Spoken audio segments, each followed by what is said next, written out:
औज़ु बिल्लाहि मिनश शैतानिर रजीम बिस्मिल्लाहिर रहमानिर रहीम। शुरू करता हूँ अल्लाह ताला के नाम से जो बड़ा मेहरबान और निहायत रहम करने वाला है। दुआ है अल्लाह ताला हम सबको दीन और दुनिया की कामयाबियों से हमकिनार करें। अहबाब, इंसान के जो अज़ाए रईसा हैं, दिल, दिमाग, जिगर, गुर्दे और खुशियतैन भी उनमें शामिल हैं। ये मर्दों के अंदर हैं और इन आज़ा की जो कमज़ोरी है वो यकीनन मर्दाना कमज़ोरी का सबब बनती है। दूसरी बात यह है कि इन आज़ाए रईसा की जो तक़वियत का दारोमदार है वो इंसान की मुतदिल ग़िज़ा के ऊपर है। मसलन सर्दियों का मौसम आया तो आप ड्राई फ्रूट खाते जाएं, इससे आपकी सेहत नहीं बनेगी बल्कि आपकी सेहत का नुकसान होगा।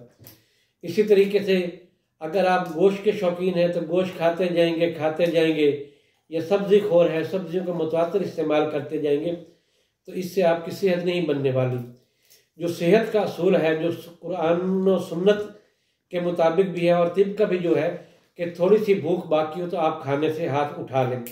अगर आप ऐसा करते हैं तो यकीनन जो आपके अज़ाए रईसा हैं वो सही काम करेंगे। वगरना एक चीज़ अगर आप मुतवातिर इस्तेमाल करते हैं, मसलन ड्राई फ्रूट अगर आप मुतवातिर इस्तेमाल कर सकते हैं, आप मुतवातिर इस्तेमाल कर रहे हैं तो उससे ये है कि आपके खून के अंदर हिद्दत ज़्यादा हो सकती है, गुर्दे के अंदर हरारत ज़्यादा हो सकती है। फिर ये है कि अगर आप उसके बाद पानी का इस्तेमाल करते हैं तो आपके जिस्म में बलगम जो होती है वो मुतहरक होगी, तो आपको कभी भी ऐसी ग़िज़ाएँ फ़ायदा नहीं देंगी।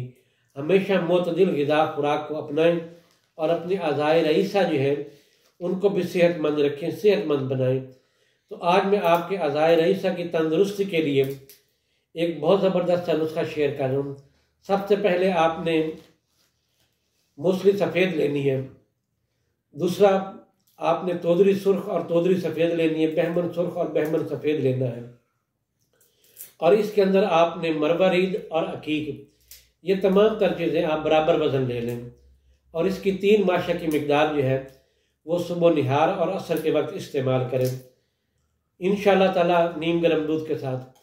इससे आपके अज़ाए रईसा को भी तक़वियत मिलेगी और आपकी जो मादा तौलीद है उसकी जो हिद्दत है वो भी कम होगी। टाइमिंग पे फ़ायदा करेगा। बहुत ज़बरदस्त और मुख्तसर सा नुस्खा है, जो बनाएंगे मुझे दुआओं में याद रखेंगे। इजाज़त दें, अल्लाह हाफ़िज़।